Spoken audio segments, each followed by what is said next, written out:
पडवळातल्या ह्या ज्या बिया आहेत ह्या बियांची आज मी कोशिंबीर करणार किंवा भाजी म्हणा तुम्ही.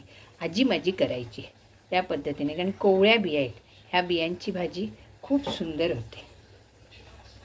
चिरण्याची सुद्धा पद्धत, त्या बियाला असंच हे बघा असं सूतसारखं असतं ते काढायचं. काढली की एकदा उभी चिरायची, हां अशी अशी, आणि नंतर ही आडवी. एकदा दोनदा उभी चिरलात तरी चालेल. ती जेवढं तुम्ही चांगलं हे कराल बारीक त्याच्यावर, आणि कांदा टोमॅटोवरती टाकायची बघा. हे असं काढलं, बाजूला केलं, उभी दोनदा चिरली आणि आडवी, हे बघा. ही अशी बी मग बारीक होते. ह्याच्यापेक्षाही बारीक केली तरी चालेल, छान लागतात. पडवळाच्या बिया मगाशी चिरलेल्या दाखवल्यात त्या ह्या पडवळाच्या बिया. त्याच्यासाठी लागणारं साहित्य मी मिरची पूड घालून करते. जे असेल ते आजी आमची मिरची घालून करायची, कधी मिरची पूड घालून. त्याच्यासाठी मध्यम आकाराचा हा एक कांदा घेतला आहे बारीक चिरलेला, छोटासा टॉमॅटो. तेव्हा टॉमॅटो मिळत नव्हते, पण मला मुलं खायला हवीत म्हणून थोडासा हा टॉमॅटो, जराशी हळद, एक चमचाभर म्हणजे अर्धी असं काटून मिरची पूड, चवीनुसार मीठ आणि गूळ, आणि जर असं नावाला खोबरं.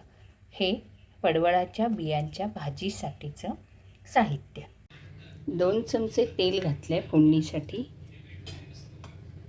जराशी मोहरी तडतडली की नावाला हिंग. पूर्वी आजीच्या आणि काळात सगळंच मिळत होतं असं नाही, त्या करायच्या. आता आपलं थोडंसंही आपल्या पद्धतीने सुधारणा. फोडणीला चांगली झाली, तडतडली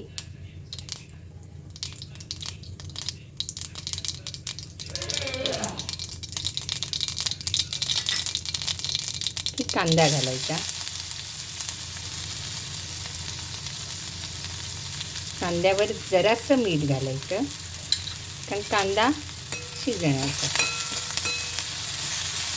लवकर बावतो. 1 मिनिटभर कांदा जरा हे झाला की टोमॅटो घालायचा.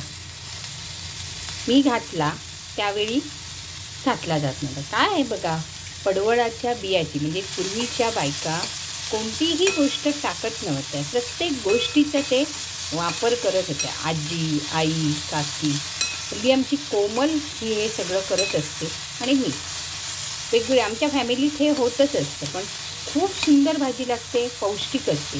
बिया जर ह्या जून असतील तर वाफवून घ्यायच्या. मी कोण मिरचीची करतं, मिरची पूड घालून. मी हा जरासा टॉमॅटो घातल्यामुळे मी मिरची पूड घालूनही करते. 2 मिनटं हा टॉमॅटो बावायला द्यायचा. कांदा आणि टॉमॅटो पावला म्हणजे शिजला कांदा आणि टॉमॅटो की ही हळद पूड घालायची. 1 मिनिटभर परतायची. हे चांगली त्याला सगळी लागून येते. जशा आपण इतर भाज्या करतो तशाच, पण खूप सुंदर लागते. हां, आजी माझी घालायची नाही टॉमॅटो, नुसतं कांद्यावरच परतायची, किंवा मिरची पूड घालून करायची, कोशिंबीर म्हणायची त्याला, किंवा म्हणजे असं जराशी इतर भाज्या असतात त्या दुसरी एक भाजी काय चाटायला लावायची, तर हिची लावायची. खूपच म्हणजे, आणि तिच्या हाताला चवच होती. तीच पद्धत ह्या आम्ही पुढे चालू ठेवलं, आणि ह्याच्यातच हा पडवळाच्या ह्या बिया शिजून जातात. हे टॉमॅटो असल्यामुळे आपण मुलांना सांगत नाही. पडवळाच्या मुलांनी खाल्ल्यानंतर मुलांना सांगायचं बुवा काय, मग त्याप्रमाणे त्यांच्या पोटातही हे जातं ना. आणि हे खाणं कधीही चांगलं. काय ना, त्या काळच्या बायका हुशार, वेगवेगळं असं करायच्या, कोणतीही गोष्ट टाकायची नाही. पावसात कधी ह्या लोकांनी भाज्या विकतच घेतल्या नाही. आपल्याच परड्यात लावायचं पडवळ, आणि त्या पडवळाच्या वेलीपासनं किंवा त्या बियांपासनं त्या प्रत्येक झाडाचा उपयोग करणं ह्या त्या काळच्या बायकांकडूनच शिकावं. खूप सुंदर लागते. आता ही 2 मिनटात ह्या बिया शिजतात. हे बघा, ही शिजत आली आहे. आता ह्याच्यात ही मिरची पूड टाकायची. खूपही टाकायची नाही, एवढी 1 बोट चमचाभर मी टाकली. हवा असल्यास भाजका मसाला, पण आम्ही नुसती मिरची पूडच घालून करतो. झाकण मारल्यावर पाणी सुटतं. चवीनुसार हे नावाला, अगदी नावाला घालायचं, अगदी नावाला. जरासं ते आडूक असतं ना, म्हणून गूळ आणि जरासं मीठ असं घालायचं.